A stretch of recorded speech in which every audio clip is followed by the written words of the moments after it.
Hey folks, Roy here.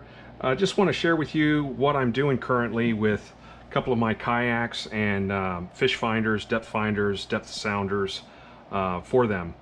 Recently, I acquired a 2008 Adventure Island, Hobie Adventure Island, and it was a family member's. He gave it to me. I'm very grateful for that. And pretty much the first trip out with it and my buddy in my Revo 13, I knew that something needed to change, and that something was kind of big, and it was to the effect of I really can't go out in an AI and a non-sailing kayak and really have it be a great trip, more or less is what I'm trying to say. So long or short, I ditched the Revo 13 and the PA14 and I got another AI. I got a 2013 AI. Nothing came on it. Virgin setup, no holes drilled in it anywhere. Well used though, but everything was great. It's in great operational shape. I want to put a depth finder in this kayak. More specifically, I don't want a traditional fish finder depth finder, GPS, something large that mounts on one of the gunnels, port or starboard, in my way, big and fancy. I just want an accurate, easy to read, with audible depth alarm depth sounder. That's it. Where I can mount the transducer in hull, like I've done with Garmin Striker 4s, two of them in the old kayaks I had with duck seal putty, and the transducer, like this is the transducer of this one here, stuck in the duck seal putty so that there are no air bubbles, and it's worked, and that's what I'm looking for. So let's dive into this real quick. This Eagle CUDA 350 came on the 08. It came with a 12 volt 5 amp hour sealed lead acid battery. Now this isn't the original one that came with it because it was too old and it was bad, so I bought a new one a month back or more. It's a 5 amp hour Mighty Max, and I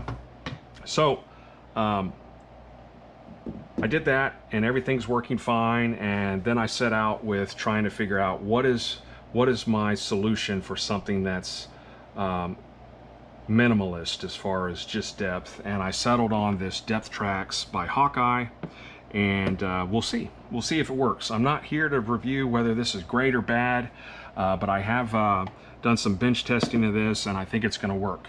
How I'm going to mount it, I don't know. I'm thinking forward of the Mirage drive on that somewhat vertical bulkhead area, as long as I can see it between the pedals, or off to the left or right, or maybe even up on the aluminum X-bar, the forward aluminum X-bar, make a aluminum bracket. I don't know yet, but what I do know is this draws 0.34 amps. This draws 0.55 amps. So with that in mind, I thought, am I going to buy another lead acid for this guy? Or am I going to jump into the lithium iron phosphate race, or whatever you want to call it? New chemistry here. Now, I'm familiar with lead acid batteries. I'm familiar with lithium ion.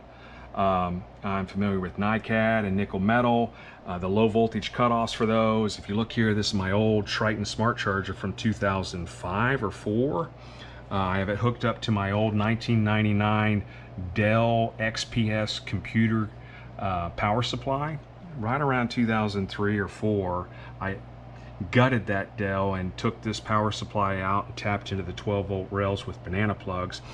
And this thing is crazy. It's still going to this day, and I have it plugged in 24/7 practically. Every once in a while I'll unplug it, but I needed a 12 volt power supply to power this Triton Smart Charger and discharger. Well, I finally jumped into the lithium iron phosphate realm, and this charger will not charge or discharge these. Okay, so I had to buy a special charger, and I went with this Amazon charger. I think it's $20 or $25 off of Amazon. I made pigtail with my Sermos Anderson power poles, Sermos power poles, Sermos connectors, 30 amp. I love these things. I used them back in my RC days, and they're just fantastic. So that's my charging pigtail for this, for these lithium iron phosphate. So without any further ado, let's jump into some numbers here. Just want to give you some numbers here. This pack here, this Mighty Max sealed lead acid battery, weighs 2 pounds 13 ounces. I could only get 3.2 amp hours out of this, even at the low voltage cutoff of 10.6 volts. And really it should be 10.8 volts. If you look here in this Triton smart charger, you see 10.8 flashing. That's on the discharge. That's the charge, that's discharge. So there's 10.8, 5.4 for a 6 volt cell, 10.8 is the low voltage for a 12 volt cell, and 21.6 is the low voltage cutoff for a 24 volt cell. So it should be 10.8, but I set this new battery tester from China. I actually ordered on Amazon though. I set it to 10.6 volts, okay?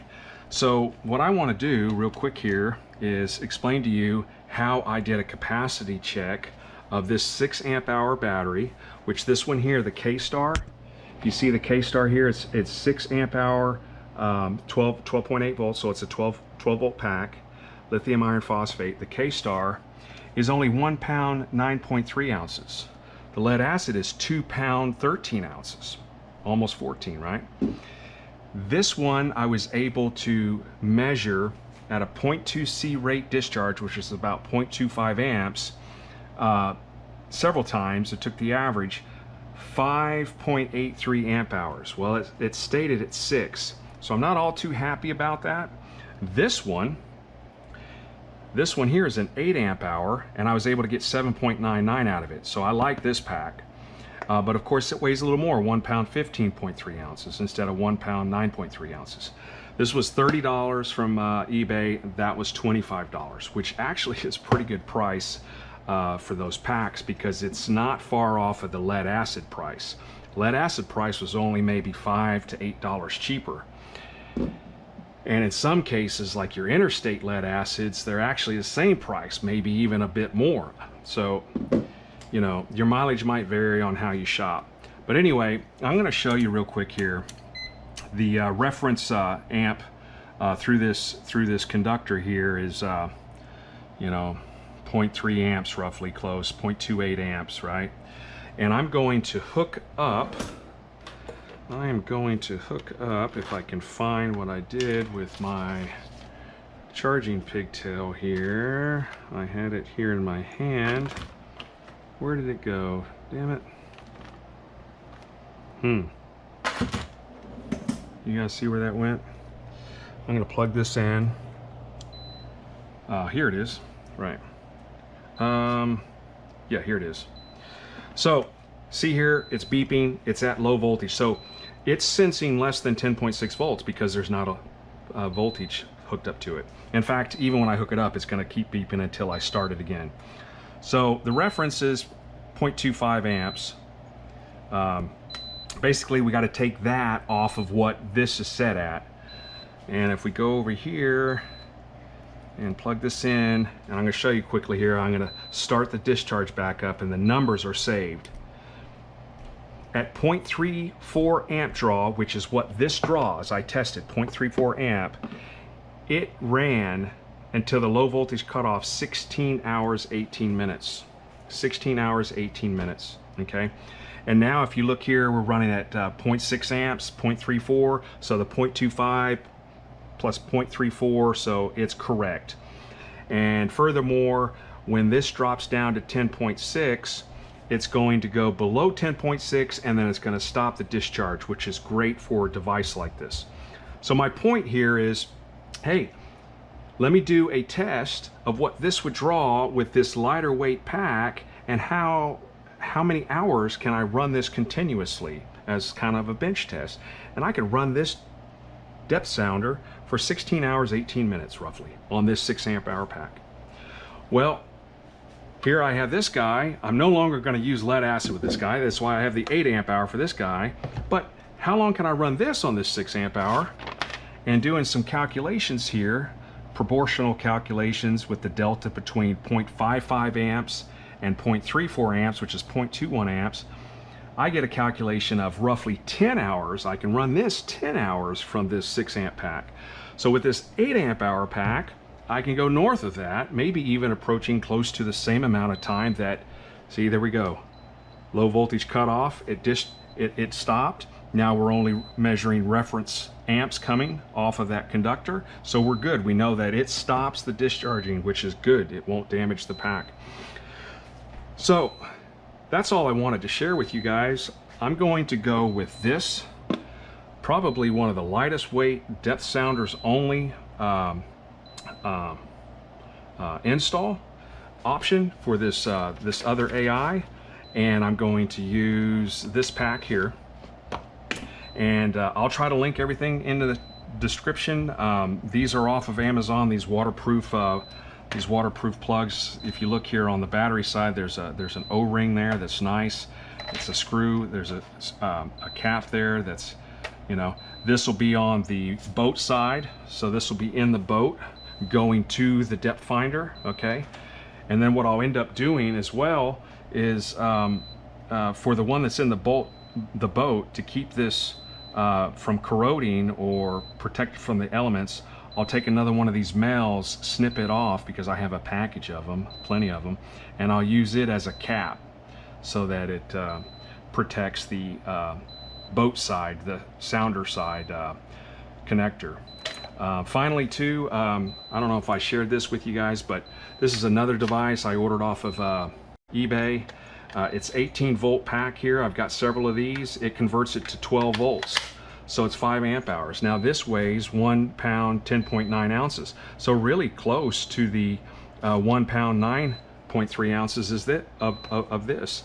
And I got 6.15 amp hours out of this, so more. Interestingly enough, the retail packs of these say something to the extent like 25% more power or 25% more capacity, something like that. So maybe that's true. At least that's what I measured out of this. This does not have any smart electronics in it, but this does. So I've tested. When this reaches a certain voltage, it'll cut off by itself, so it protects itself. So this is an option, you know. Will it fit in here? Probably close to it, maybe if you cut this off. But all you need is a pigtail, and this is an option too for you guys. It's lithium, it's lighter weight than lead acid. So I'm just sharing that information with you guys. You can use something like this as well. Anyway, I hope this video was informative, and I'll wrap it up now. Thank you for watching. Bye.